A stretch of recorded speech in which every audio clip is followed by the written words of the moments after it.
just thank you, Julie, for agreeing to present to us. And I just want to introduce Julie a little bit. And so it's Dr. Julie Etterson. She is a distinguished McKnight professor, and she is the head of the Department of Biology at the University of Minnesota Duluth. She is also the director of the Institute of the Environment, and she studies evolution of populations and responses to stressors created by humans on the environment, things like climate change and many, many other things that perhaps Julie can clarify. And I think I'm simply going to stop there and say, welcome, Julie, and thank you so much. Yeah, thank you. I'm just so happy to be here. And I want to encourage anyone to just bust in with a question if you have one. I'm going to turn your faces off so that I can see my slides. So if I won't be able to see you raise your hand or anything like that. So just feel free to take off your mic and jump in. Yeah, it's so great to be here. And I'm just going to give you a little bit more background as long as Rodney started us out. When I was a PhD student, I did the first comprehensive study of whether or not the rate of adaptive evolution was fast enough to keep pace with climate change. In other words, can plants evolve quickly enough so that they can just adapt as the world changes around them? And the first experiment that I did, the answer was no. And the second one was no. And the third one was no. And then I just thought, okay, I need to come up with a new question.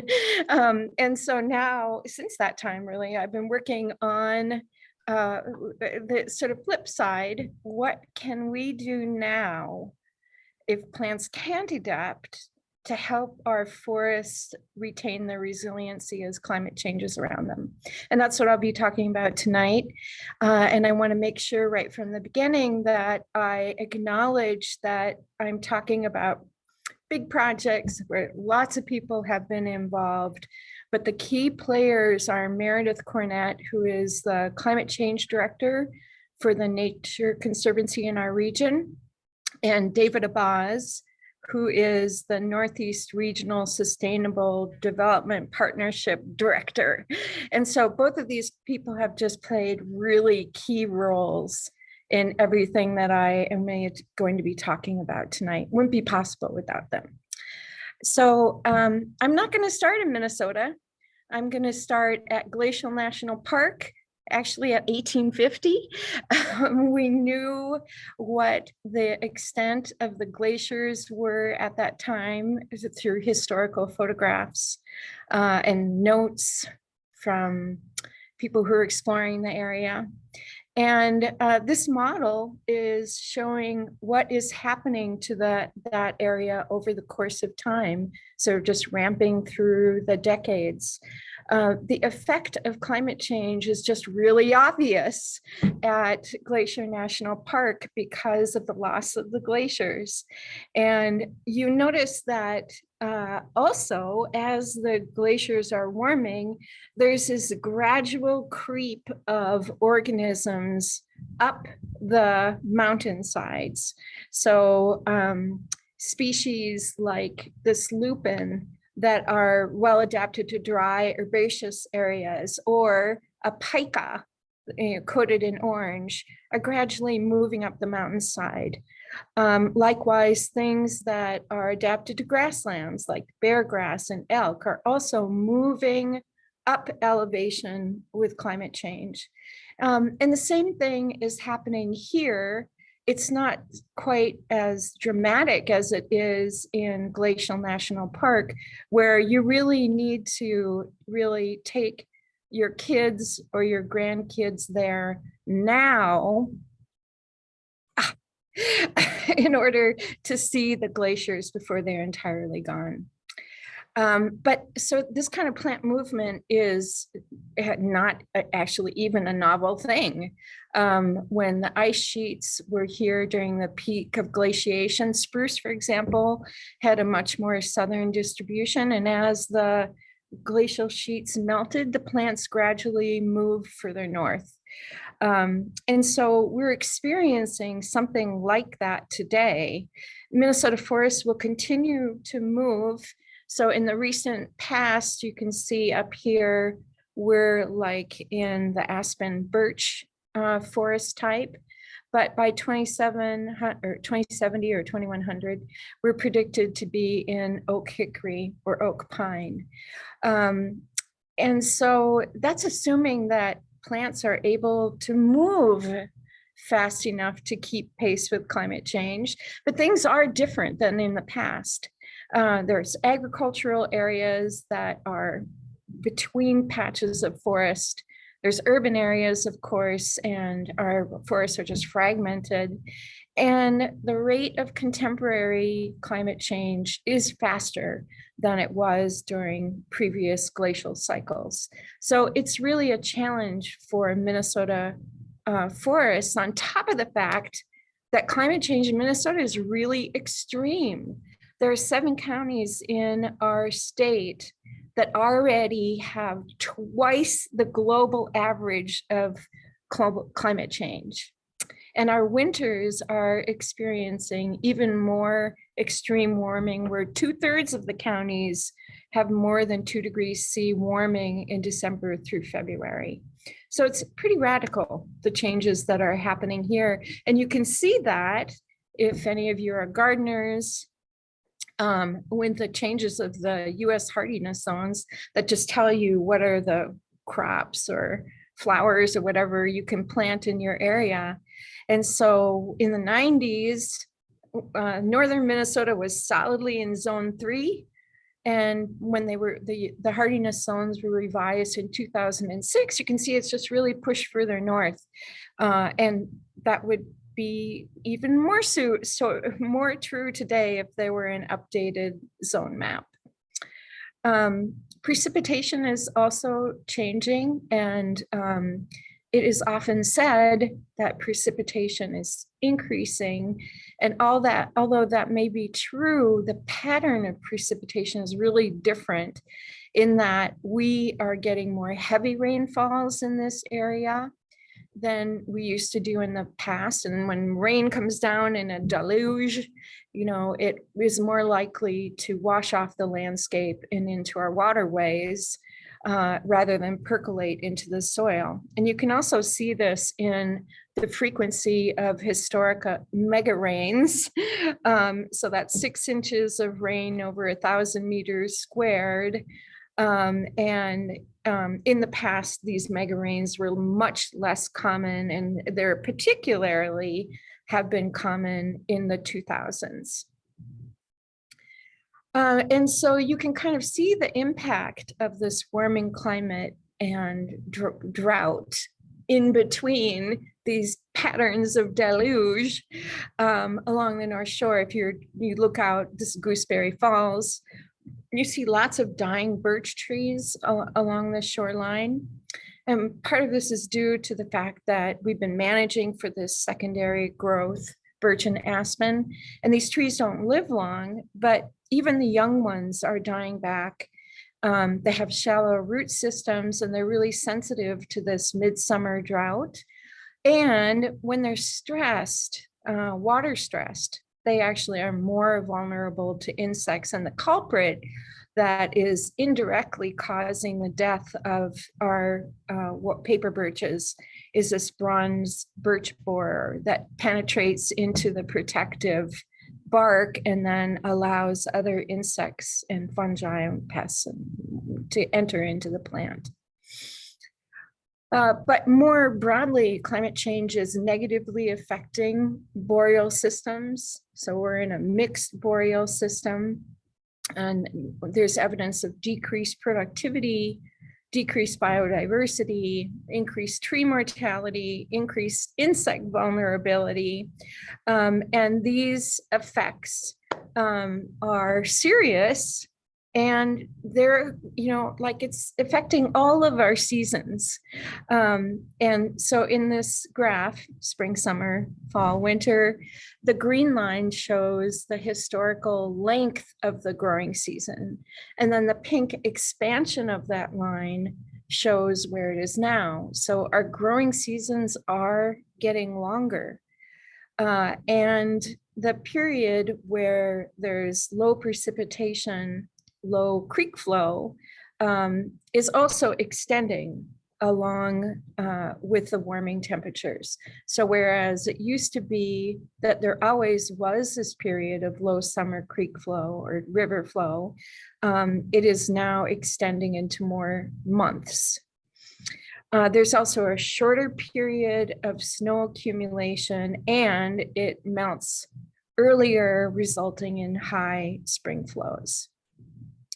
So the question that I have been asking is, given these changes, what should we be planting now so that we have resilient forests into the future? And maybe just as importantly, do we even have the information that we need to answer that question? And I would say the answer is no, but on the other hand, I think that a lot of people are feeling the need for action. And so we've got to come up with sort of the best compromise, or maybe take some action while also studying the impact of that action. Yeah, so like when the trees die back, it just opens up vacant habitat for invasive species. And there just isn't a lot of new recruitment in the forest floor. So that motivates me. And so what I've been thinking about is assisted migration.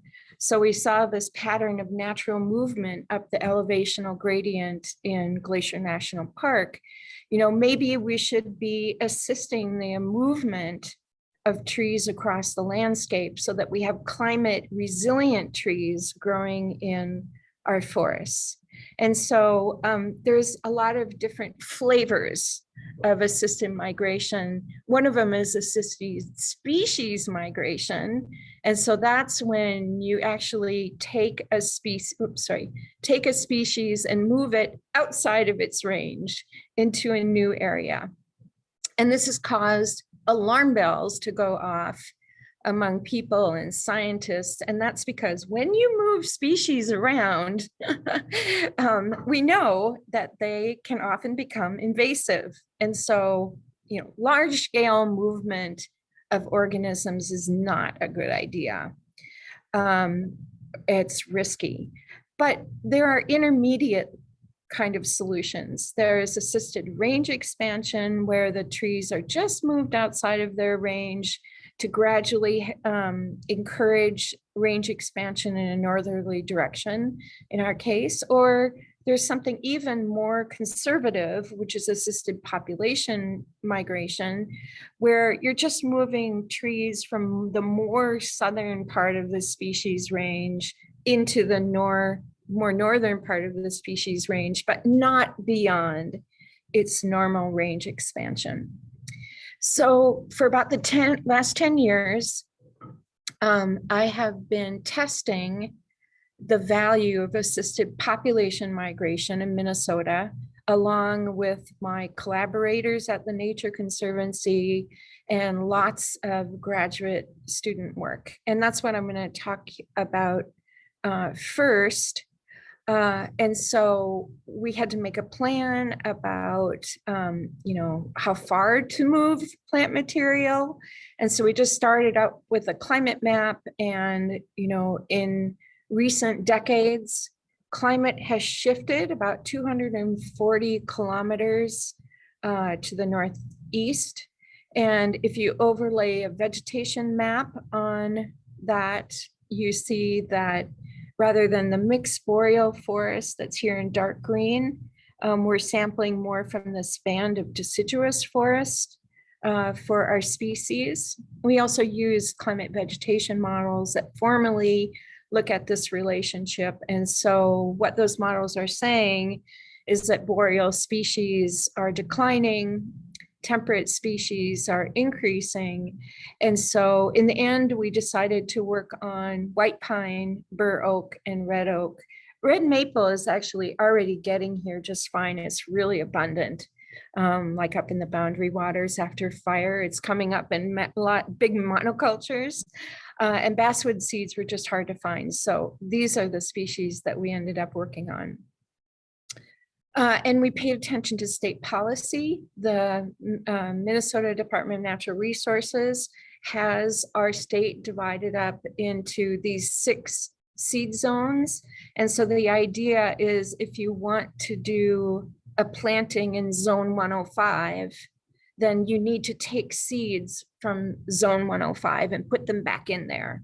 And that's sort of based on the idea that local is best, which was sort of the mantra of conservation biology for a long time.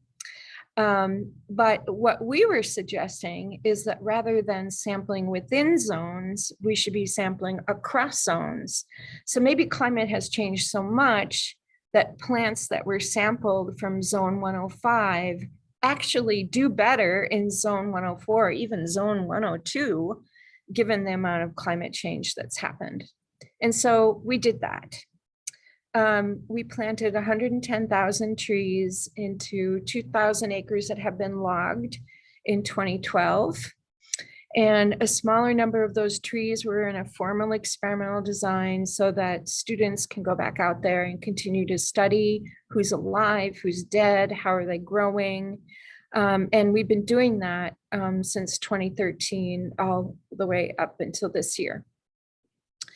And so we've been measuring survival and growth, how tall they are, how thick their stems are, and then traits that have to do with water use, the thickness of their leaves, and other things I'll talk about in a minute. And we've also been monitoring phenology, so that's the timing of events. So in the case of this pine, when the buds start to break, when everything is extending, and ultimately when the needles are coming out.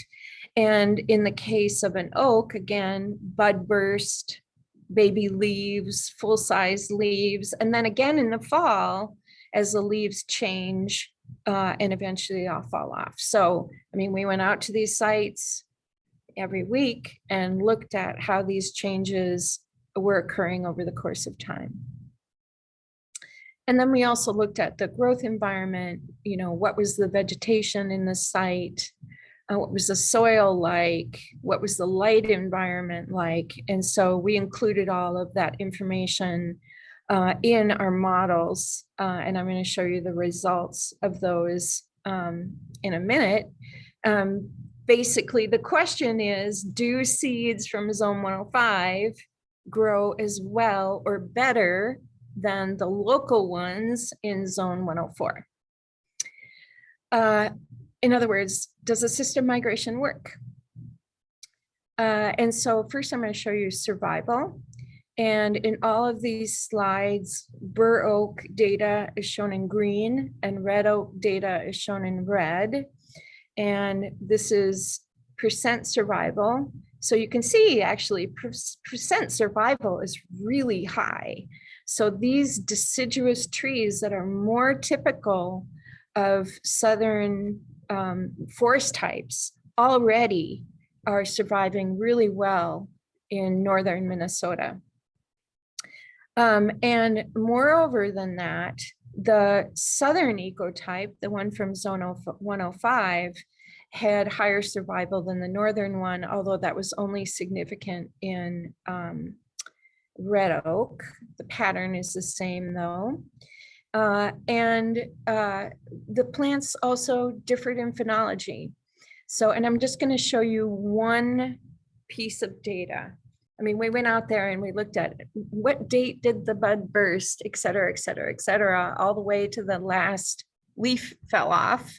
But all I'm going to show you for all of that work is one graph that gives you the number of days that the trees had leaves on them. So from the time of bud burst to the time that the last leaves fell off.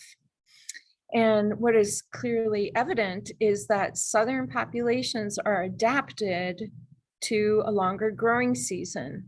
So here the southern populations, these dotted ones, are holding onto their leaves for a greater number of days than the northern ones, these solid ones. And so they have the potential for greater carbon gain over the growing season if they're actually growing more as a consequence of photosynthesizing for more days. So we also looked at leaf thickness, and this is a trait that's interesting because if you have a leaf that's thick, you can still get light to penetrate in and photosynthesize, but the amount of surface area can be smaller, so you have less water loss. So thick leaves are generally associated with more efficient use of water than thin leaves. And so what we see here in specific leaf area is that both the southern populations for bur oak and red oak have thicker leaves than their northern counterpart. And so this is anticipated to be an important trait for climate adaptation as it gets warmer and drier. It is associated in many studies with higher water use efficiency. And so then the next question is, do these traits result in different growth rates? And here the data gets a little bit messy. You can see that in fact, the southern ecotype of the southern population of bur oak has slower growth than its northern counterpart, but the opposite is true of red oak. And at first, this data kind of left us baffled, but then when we thought more about it, we realized that it still could be an adaptive response because bur oak is well known to invest more energy in its juvenile phase to below ground growth through its root system than to above ground biomass. So this data here on the bottom shows the root to shoot ratio. So if that number is 1, it means equal allocation to roots and shoots, but it's 2 for bur oak, so more allocation to roots than it is with red oak. And so these might just be different strategies for coping with water shortage. One being dig down with your roots to deeper water availability, greater expansion of soil to obtain water, and the other one might be water conservation. Okay, so growth rates differed in a slightly counterintuitive way. And then I just threw this slide in. This is from one of my graduate students who is almost defending.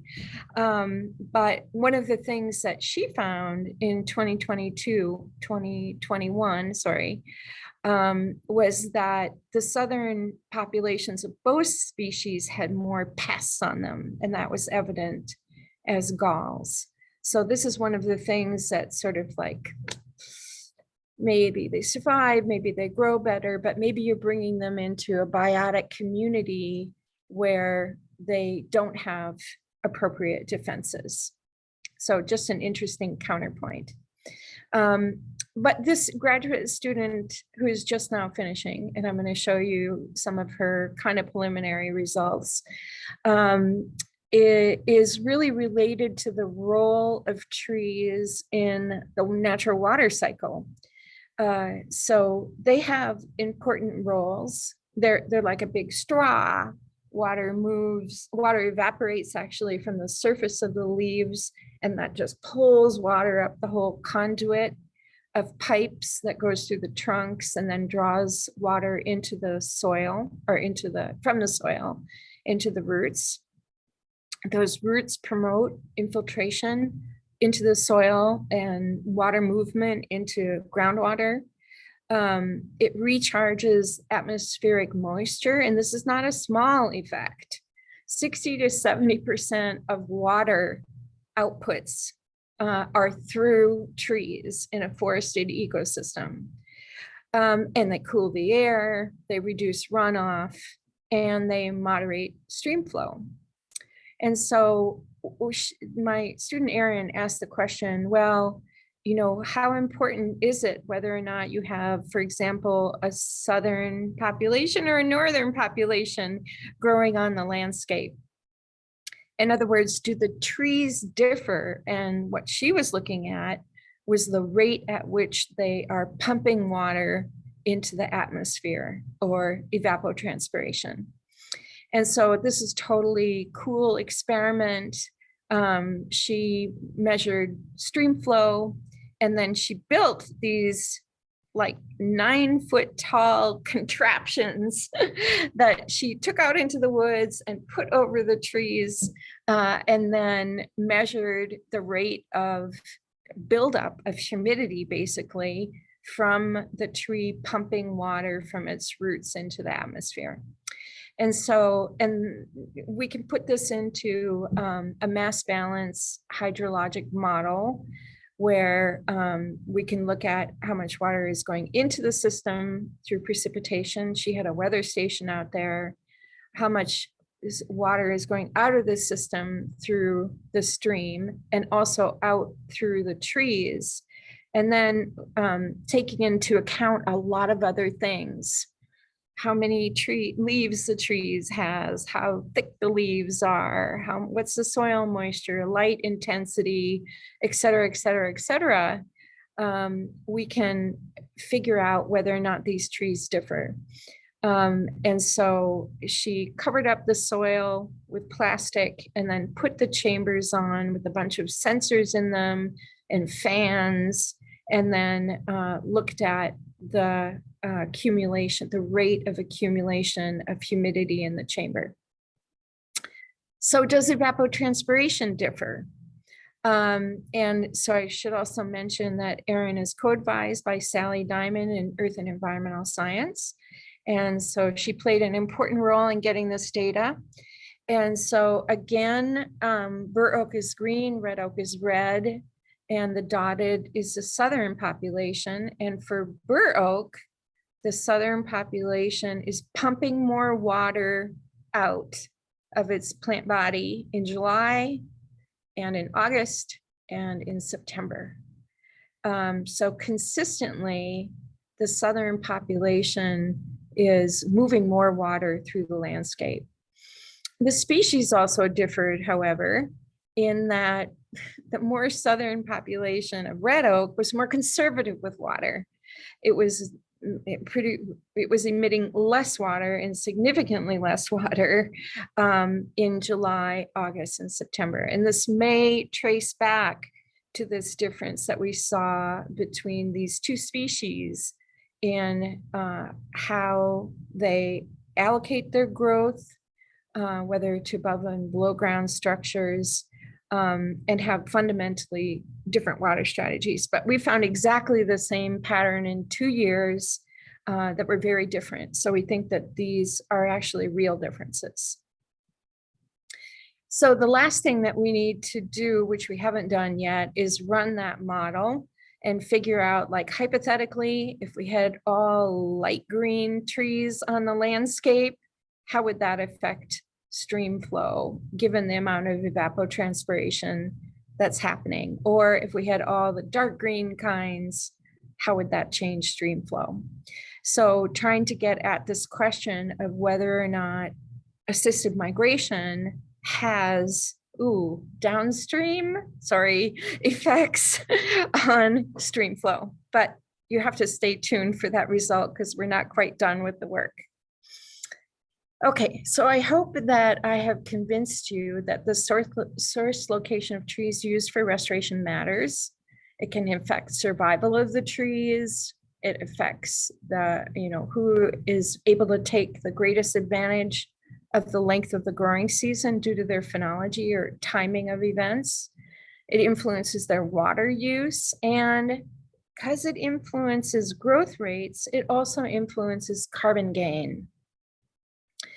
And so this is planting trees across the landscape is one of the natural climate solutions that many people are advocating for.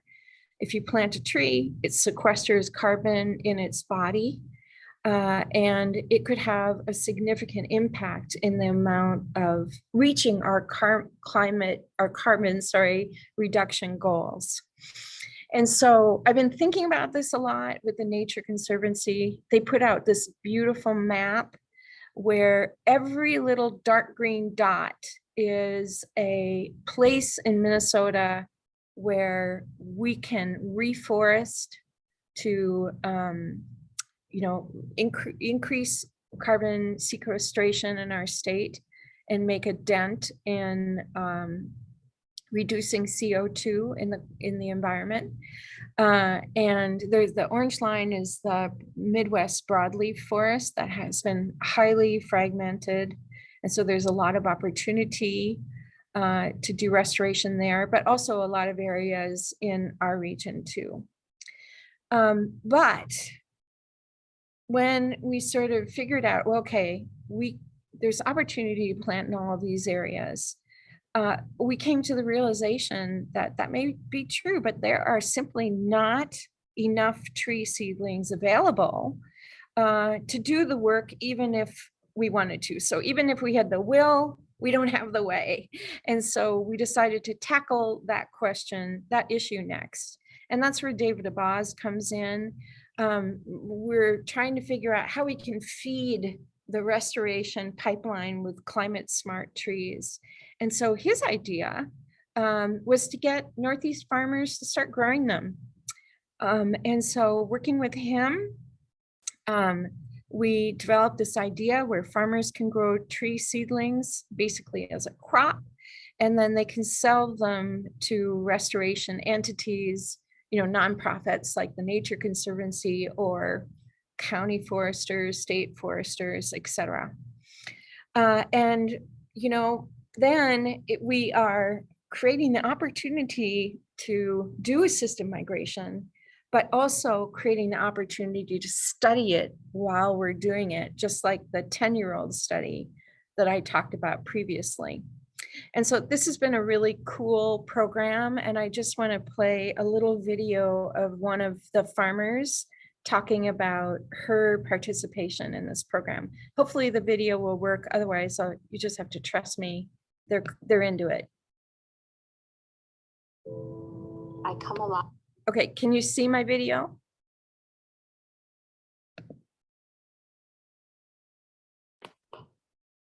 Can somebody, you can? I cannot see it. This is Rodney, Okay. but I can Okay. hear it.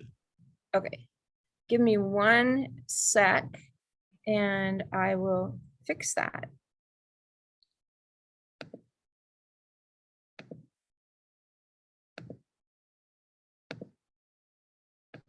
Okay, how about now? Can you see it?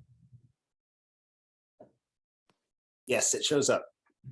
When I am in the forest, those trees out there become almost like old friends. But because of climate change, northern Minnesota is warming up quickly and the forest is dying. It's really hard to see. My name is Cree Bradley. I run Chelsea Morning Farm with my husband, Jason. We love to grow things, plain and true, and we love trees. And so when this forest assisted migration project came about, we were so compelled to get involved in it. The Forest Assisted Migration Project is where farmers grow climate smart trees that we can then plant in northern Minnesota so they'll survive as climate changes around them. The University of Minnesota Duluth distributed the seeds to us. These species, white pine and red oak, are the same species that are growing here, but these seeds have come from an area just south of this region where they're adapted to be growing in slightly warmer temperatures.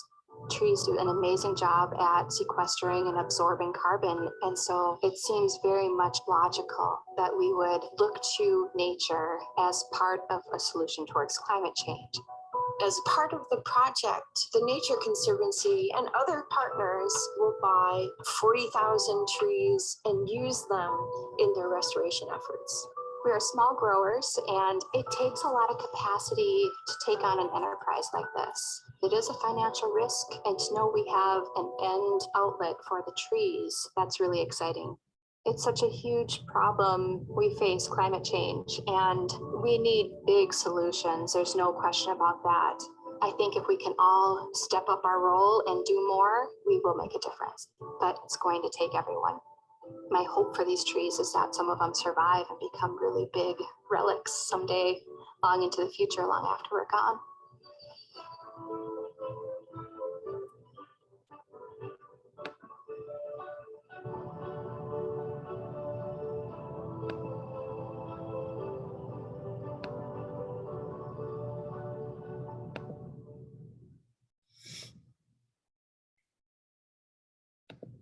All right, I hope you enjoyed that. I hope it was worth the wait. Now, are you seeing my slides again? They're back. Yes. Okay. Great. My advance button is not working.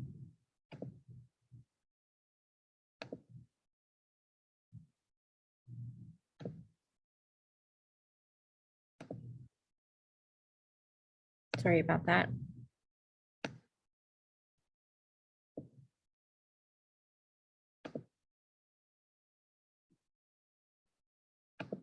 Okay.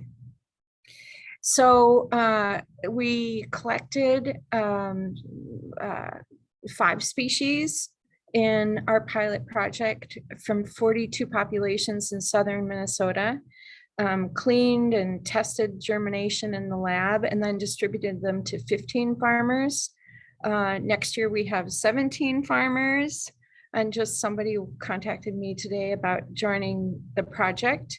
And then we also planted about 3,000 into the UMD greenhouse for experiments with undergraduates. And so they've been out there busily planting trees and measuring them. So we have a big experiment planted at the UMD farm, and then one closer to Whiteface Reservoir, and another one in Ely.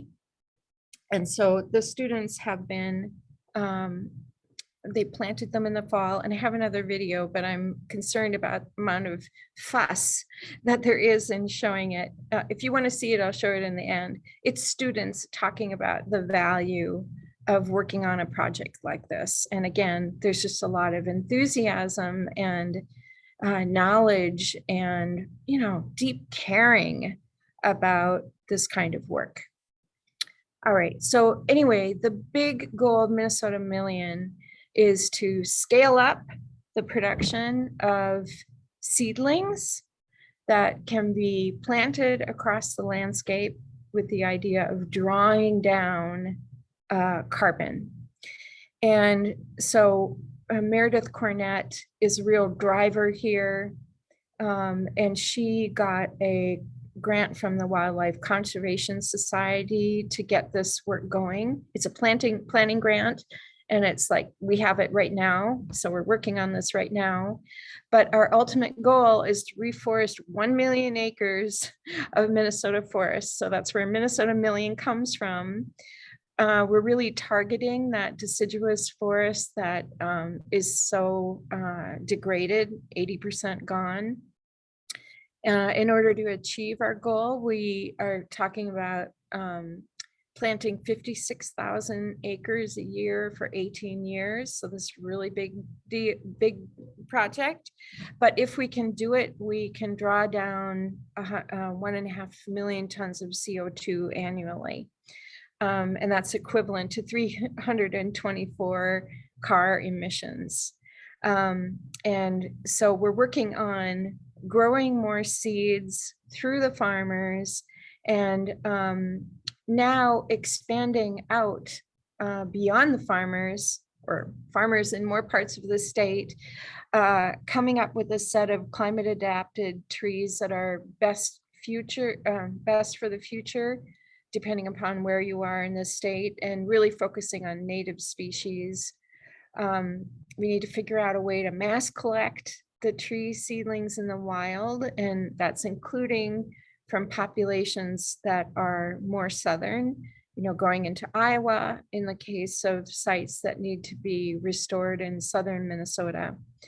But basically, we need to increase seed production by 7 times of current levels, from 6.5 million to 42 million tree seedlings a year. And so we think that this is really important work. It's kind of giving me heart palpitations to talk about it because it's so big, but climate change is already transforming our forest species composition, and we can retain ecosystem function and reduce opportunities for invasive species if we continue to restore our forests. And it makes sense, given the work that we've done, that we should use a climate forward approach where we're taking species or populations from slightly further south and planting them into northern climates. But this is a huge project, and so it's going to take a lot of cooperation, not only with private farmers, but also state and private and tribal nurseries and others. And so that's what we're working on now. And yeah, it is 4:48. We can do it. And I will take any questions that people have. So this is Rodney. I'm just curious whether you can show us that video, and then we'll take questions. Sure. And Yeah, absolutely. Yeah. All right. If you don't mind me fussing around. All right, here it comes. Should we have the questions, by the way, come through chat or just come directly through the microphones? What's your preference? Just through the microphone is fine. I will shut off my slides so I'll be able to see people also if they want to raise their hands. Okay. That'll work just good.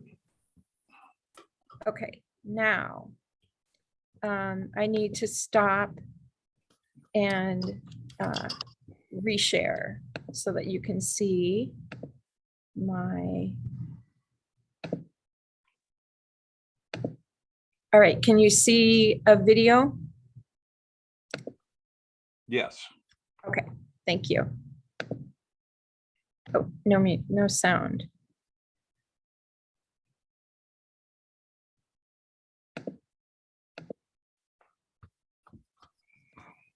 Okay, now here we go. I'm Maddie Larson, and we're out here planting 825 trees for the Forest Assisted Migration Project that we're working on. So last fall, the fall of 2020, we collected seeds from a number of different populations that were from geographic locations that were south of Duluth. Already, the climate has changed in northeast Minnesota, so that like the pocket of climate that used to be by Minneapolis is here. And the plants are not adapted to that increased temperature. And so what we're doing is what's called an assisted migration project, where we're taking plants from a little bit further south and catching them up with how much the climate has already changed. So in this area, the temperature is increasing and the precipitation is decreasing. And as a result, the populations of trees that have been here for a long time are not doing as well as they historically have. A lot of the boreal species that are in this mixed boreal forest are dying back, and they're not recruiting, they're not coming back. Now, what we got going on here in Duluth is kind of a little bit different. This is a semi-permanent research plot that will kind of track the differences in the different populations we collected long-term. But what we're finding, and my whole career I've spent researching this, is in every system I look at, the rate of adaptation is too slow. And in the contemporary environment, there's so much habitat fragmentation that the opportunity for plants to move north is a lot more limited. They hit cornfields, for example, or urban environments. And so trees, seeds just don't naturally or very rapidly move across these big human caused barriers. I'm in my 3rd year, so to be working on a project like this is a really great opportunity.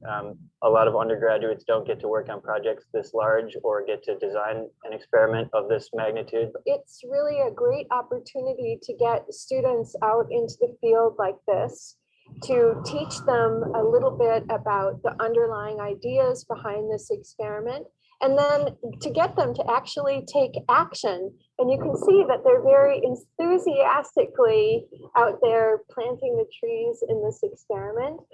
When people get to get their hands on the trees and play a part in contributing to helping the effort, you know, it really makes things more meaningful for a lot of people. The next transition would be into deciduous forest and lose the boreal constituents, the pine trees and aspen and birch. And then the next model prediction is heading more into oak savanna.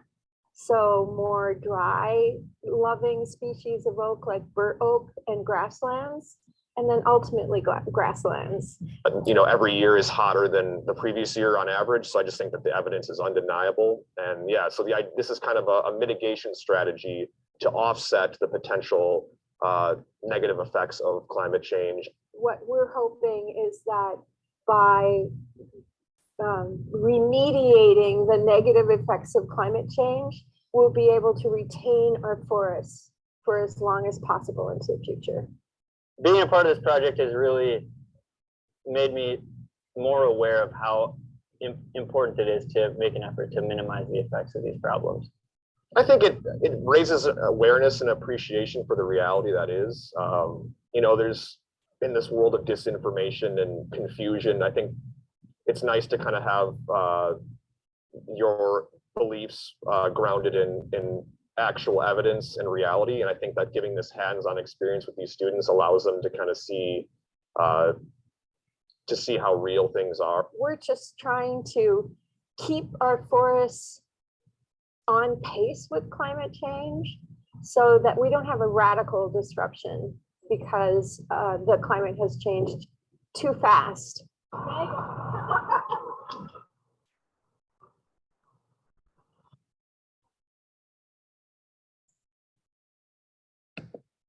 Okay. Talk to Matt Dankers for any period of time. Or talk Now to we those need who to get rid of the sound. All right.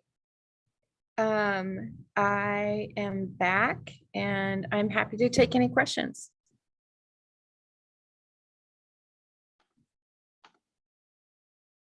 No, that's not a hand up. Michael. Hi, can you hear me? Yes. Great, sorry. It was a great presentation. I got on a little late, so I apologize. One of the things that I've been curious about is, my understanding is that our historical residents in our boreal forest, particularly, I believe the white pines are they're pushing up against the temperature limit where they can survive. And my understanding is that just 1 or 2 degrees more and white pines are going to be selected out. Am I correct on that? Well, yeah, the data is kind of mixed on white pine. Originally, yeah, that people were strongly suggesting that white pine would be a loser rather than a climate winner. But more recent models have been put out by the U.S. Forest Service are it's not quite as strong anymore in the predictions that they will die out. And so we're hopeful that and we will continue to plant white pine on the chance that we can preserve it. With the Nature Conservancy, we've also done some work that we call conifer strongholds, which is finding microhabitats, you know, like in the deep gullies of creeks that are going into Lake Superior. There's the, you know, cold side. And so it could be that we could use the smaller microclimates as places where we can preserve species that are, you know, people are really fond of, they care a lot about, and including from like indigenous culture perspectives. as climate changes. And so this is, you know, I would say that the kind of experiment that we need to do to know whether or not a species is a winner or a loser has not been done except for species that are really important for forestry. And so I'd say for a lot of species, the answer is not clear yet. Does that help?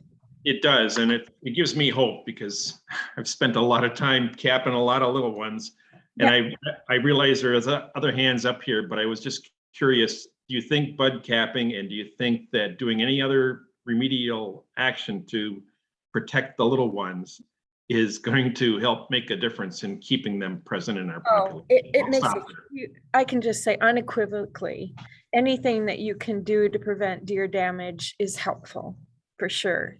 And so bud capping, I mean, we use a little bit more extensive plastic netting around the trees, but you know, at home I use chicken wire. Anything to keep the deer off of them makes an enormous difference. So yeah, keep going. All right, great. Mark Osajan, do you have a question? So this is Mark and Justin had a question. How can local farmers such as us get involved in this project? Oh, if you want to get involved, all you need to do is send me an email and I will direct you to David Abaz. We are just sending out right now the last of the seed that we collected last fall. So it might not be possible for this year, but we have a spreadsheet. People can make orders and get training about how to grow the trees.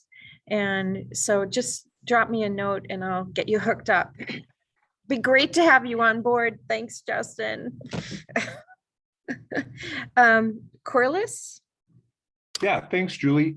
I was just wondering what kind of acreages you were targeting for your project. We've had some questions or some issues, advocates of Knife River, with forestry management practices on county land and state land that get logged fairly frequently. And I was just wondering of what kind of acreages you were trying to implement your project on. Well, ultimately, 1 million acres, or is it 1 million trees? 56,000 acres per year for 18 years is really the amount that we would need to do to fully realize our project. But that, I mean, it's going to take a long time, and we're just really at the very baby stages. So is that mostly private land or public land, or what are you after? It's a combination of both. It's public land where there is a willingness to do the planting. And obviously it has to be all voluntary, both on private and public land. And then, anything that's under conservation, it is in alignment with their goals for maintaining forest cover. Does that help? Yes, it does. Thank you. Yeah. Gail? Hi, Julie. Thank you for this. It's good to see you again. I don't know if you remember me from the Commission for Women at UMD. Oh gosh. It's been a while now. Yeah. Yes. Blast from the past. Yes. Well, thank you for this. This has been very, very interesting. And I've been monitoring the chat. That was kind of my task for this, and part of the advocates too. And we've had a request for links for the video, the couple videos that you showed. Yeah, absolutely. And maybe if you want to just throw your email in the chat too, then everybody has that at their fingertips too. Absolutely. Great. Thank you. Mm-hmm. Yeah, no problem.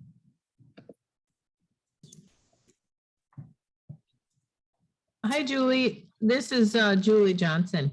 And I have a question. How can a citizens group like the Advocates for the Knife River Watershed help with your effort? Well, I don't know. What, are you going to throw a pile of money at me? I'm afraid we don't have a pile of money, but if Oh, we can throw it darn. Yeah, that's a good question. Maybe you can tell me a little bit more about what your group does, and that might help me think about how you can fit in. Well, we do quite a lot of this sort of thing, inviting presenters to educate the members as well as a broader group. We have almost 200 folks on our e-blast list. Okay.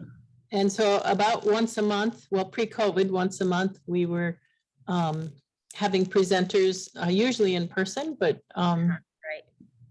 now, you know, some other options with Zoom. So lots of education.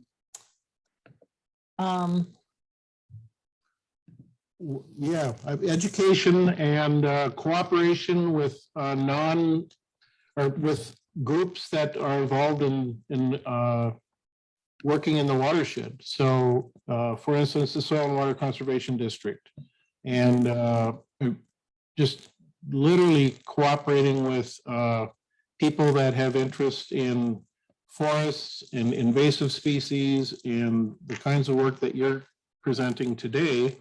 I guess the thing that we really haven't thought about being involved in any way with assisted migration before. I mean, this is brand new to us, in my view, as in our group. I know that Sherry Zoff has been involved in growing with plants for you. So I know that there are certainly some people in our group that are aware of what you're doing, but it's pretty new for us. So it doesn't, it's not something we know about until just recently. Well, we're trying to get involved with resource managers within the watershed and trying to help kind of preserve how the Knife River watershed is managed for forestry and fisheries and a lot of things that affect how the water flows in the watershed. So I think that an important thing would just be advocacy for the idea. There is some resistance to embracing assisted migration. And I think that it really is largely because people immediately think of species movement that results in invasive species. And we don't want that. I mean, I don't want that either. And so just the idea that it can be a more modest change and that the evidence is accumulating that it works, and putting them in touch with us if somebody's going to do planting for consultation on what would be the target species for the particular area that they're planning on doing planting on. Well, and I have a question related to the forest that Corliss brought up. This is Sherry's off. So when the county does their big logging in our area, aspen is coming up very, very thick. And I know aspen's one of the trees on the way out. So how does that affect what you want to be trying to do? I mean, they're kind of these aspen monocultures. And can you plant your trees into those monocultures, or what are you looking to plant into? What kind of environment? Like you said, you were planting in open areas, but. Yeah, so everything that we did in our 10-year experiment was post-logging. So it's planting into areas, and the system migration project that the undergrads are working on is also planting into forested areas that recently logged. But when we move into the future and think about expanding our efforts, we're definitely going to be considering old field systems that have not yet, or that are still in field, have not recovered, but were historically in forested land. And so whether or not a tree could compete in a vigorous aspen monoculture my guess is not. Light is just really important for obviously all trees. I mean, just personally, I've done interplanting in my backyard. So that as trees die, there are ones in the forest understory that will be in a light environment that's favorable for their. But, you know, thick stands of anything are really difficult for a juvenile tree to compete with.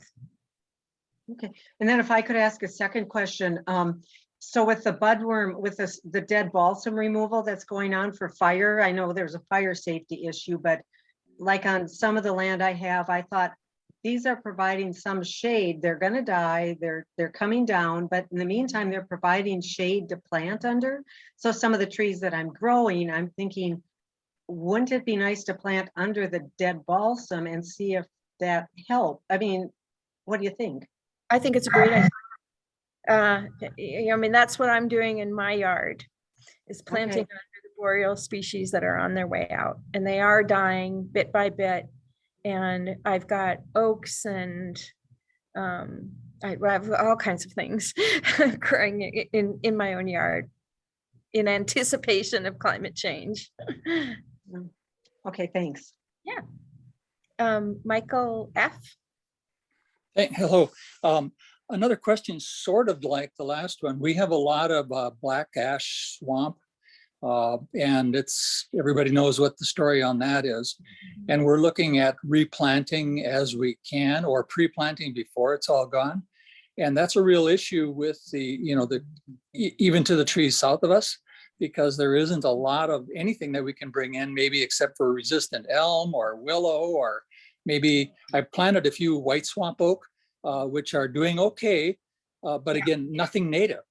So that's where we're going pretty far south to move out those kinds of species up. So what are your thoughts about these big expanses of black ash that are going away in the swamps? Yep. So I don't have any other ideas. White swamp oak is what most people are looking at, except for hackberry. So hackberry is a native tree that we've been considering trialing, but we haven't done any work on it yet. So I can't really speak to whether or not it would be successful. Thank you. It's a real big problem. I understand there's few things that can reoccupy these unique habitats. So it's a great question. I wish I had a better answer. This is Sherry Robick. If I can just interject about the black ash swamp, because I had asked that question to some other foresters several years ago, and was recommended to look to red maple as well. And I found that they actually have been reseeding themselves in that area pretty well too. So that's just one suggestion. Oh, thanks so much. Yeah, red maple is amazing. It's a really tough tree. And yeah, it is something that is really succeeding in a lot of different areas. I didn't know that. So that's a great thing to find out.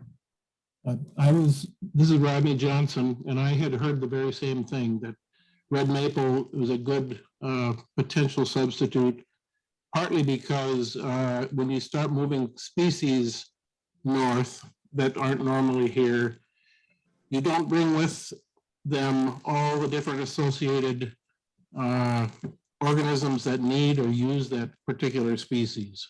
Mm-hmm. Whereas if you use, like in this area, red maple produces mast for squirrels and things like that. That is still actually a very useful tree within the region without having to move all the other associated organisms that use that tree in the ecosystem. That's right.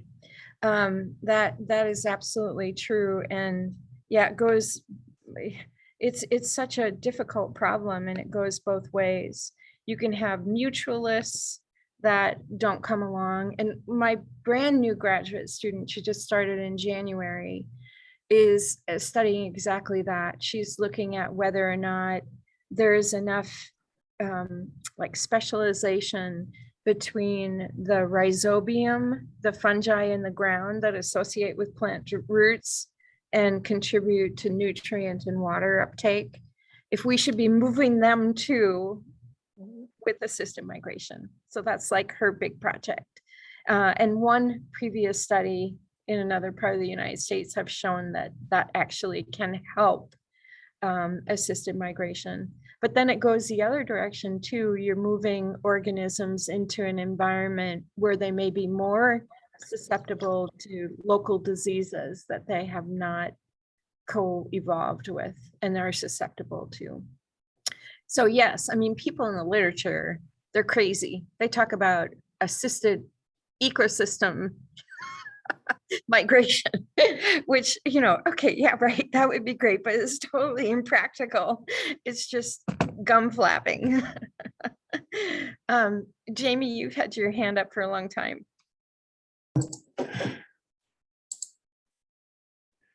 Hi, Julie. Good to see you again.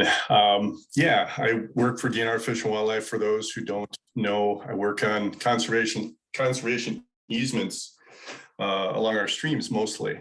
And I just wanted to follow up on a couple of questions. By the way, this is a great presentation. It's so timely. There are so many acres of dead and dying balsam out there where, like you pointed out, nothing is coming in behind.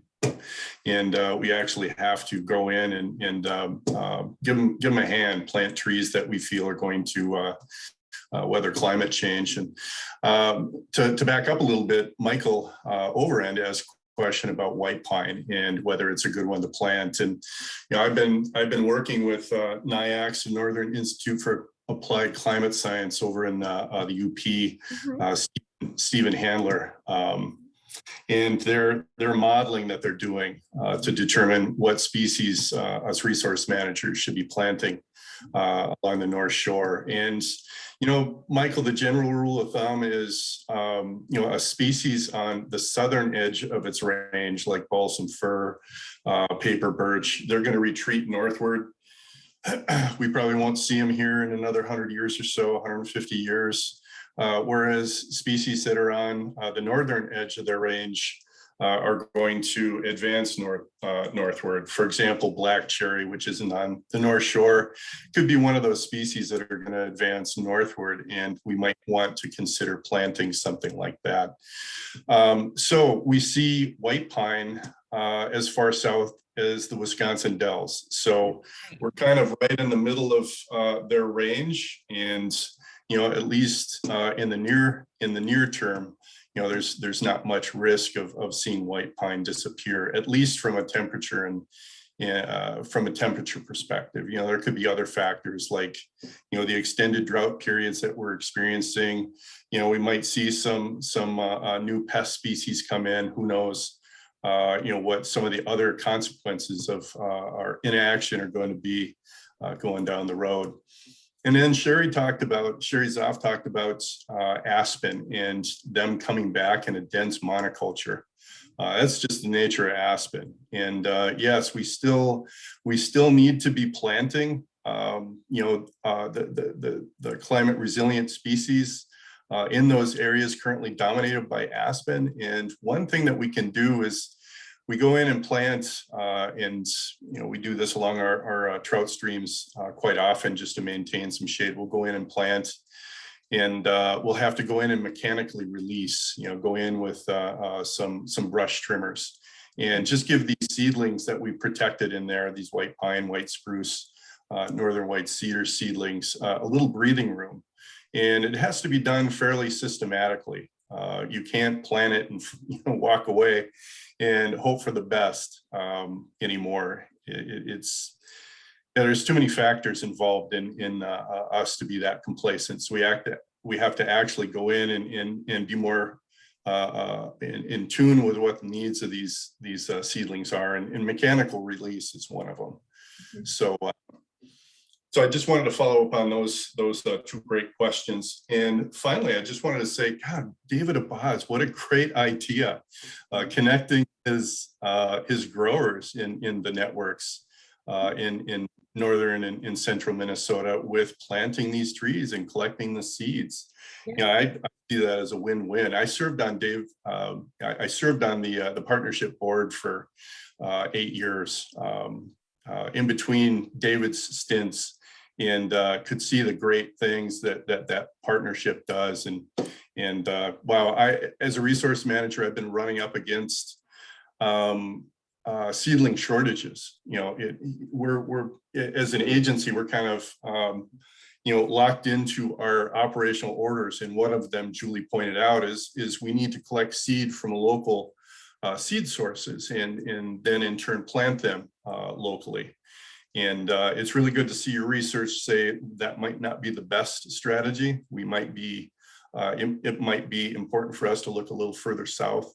But in any case, connecting those farmers with you know, the resource managers, like TNC, like DNR, like Forest Service, like the SWCDs is fantastic. So yeah, keep up the good work. That's all I had to say.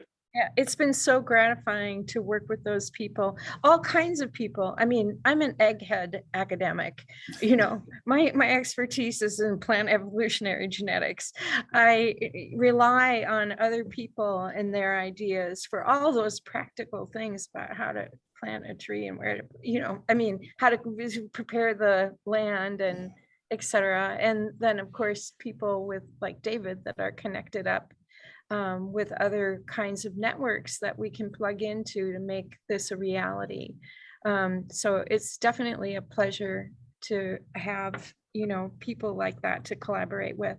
It's just been a great experience. So give someone like me hope. Thank you.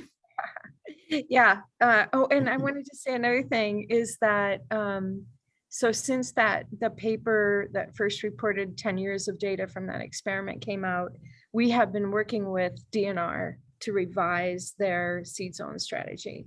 And so we've had this winter and quite a number of Zoom calls with their group, thinking about how we can modify the system to be more flexible in light of climate change and the results that we've been getting. So that's great. And I'm also working with the Superior National Forest and developing an assisted migration plan. So yeah, it is loosening it up. It's loosening up. I mean, I think the evidence on the ground is just becoming so obvious that people can't deny that we need to do something and not just let climate. I mean, natural selection is going to take its course, but what is left behind is maybe not what we would prefer to have. Yeah. And I, like many other people, our conscience is not going to allow us to do nothing. Yeah. Yeah, I feel we have to do something. So yeah, I agree. Yeah. And I think another thing that just really makes me happy is the youngest generation has a lot of angst around climate change. I mean, they're the ones that are going to experience the brunt of the problem. And so there's a lot of like misery and anxiety among the young people. And so to get them in a position where they, you know, have some like self-actualization, you know, actually participate and make a difference, makes me think that it provides hope to them too. Julie, this is Julie Johnson again. I was thinking about mentioning to you that the advocates for the Knife River watershed, we have cooperated with, supported other, well, UMD, but also other researchers, and in sort of facilitating getting the word out, as well as getting landowners involved.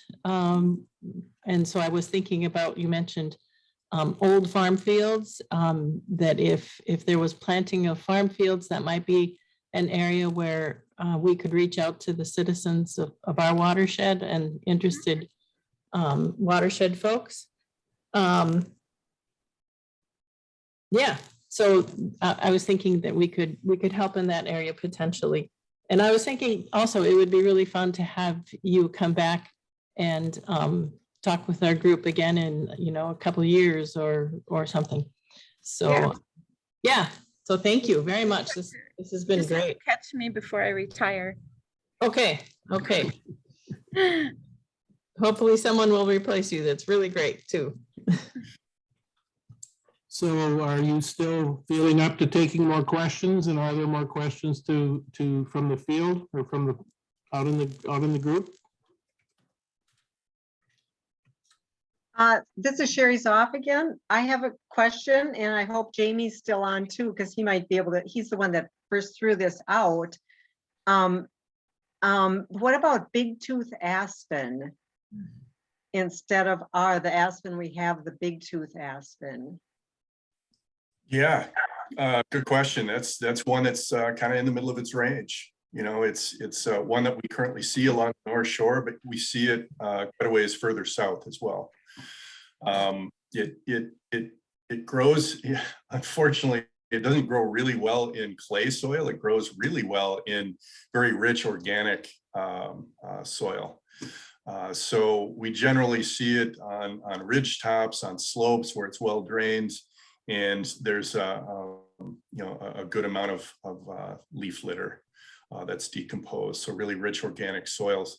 We won't see a lot of it, but it will continue to thrive and give us that beautiful golden color in the fall. That's right. I agree. I've been planting it in my yard, but it also is really hard to get seeds of big tooth aspen. And so that's really our limitation, is being able to get enough seed from southern populations and then grow that seed so that we can distribute it out to everyone. So it's really those two pinch points that we've been focusing on so heavily, just getting enough material to do the work. Actually, clones are an option. They grow clonally, and if you can pull up some of the suckers as they're coming up, that's another option as well. It's nothing but fluff in the spring. It's really hard to collect. That's how I got mine. I dug up suckers. Yeah. And then if I could, with the basswood that we're growing this year, I actually read someplace that basswood does better from cuttings. And what, have you heard about that, Julie? I have not. No, I have not heard.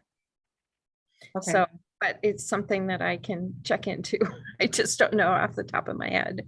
Yeah, because it's a challenge to grow it, I see. Yeah, thanks. Okay.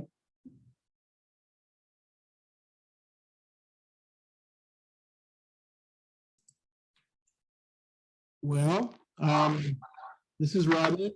I think it's time for us to thank Julie for an extraordinary presentation, one that I'm enthused about, and I'm hoping and thinking that all the rest of us that listened are. I think we've had some chat questions regarding how to get copies of this recording that we will have of your presentation. And at this stage, I don't have a pat answer for that. I know that as Mark Osagian was going to help us edit it. Then I think probably the best thing that we'll be able to do is we would put it on our website. We happen to have developed recently a website, which is we have two different domains. It's AKRW.org, and the other domain is Advocates for the Knife River Watershed.org. And I think if you search on those, you will find our website, and we will put this presentation on the website for people to view at their leisure and review what Julie has told us. And we probably will be able to put some research articles and things like that that Julie might wish to share with us, so that people can go to our website and read different kinds of articles about what Julie Etterson is doing. So I hope that we can keep that website up and up to date with things like the recordings of our presentations, of the presentations of these people that are doing such wonderful work for us. So I think that's probably the best way for people to access what Julie just told us. So I think with that, I think we should sign off. I just want to say thank you so much, Julie, for all the effort that you've put into this presentation, but also all the effort that you're doing at the university and the research that you're doing. Thanks so much. I appreciate everyone coming tonight and asking such great questions. Please feel free to share the videos. All right. Have a nice evening and thank you again. Thank you very much, Julie. Great job. Thank you. Thank you. Okay. Here we go.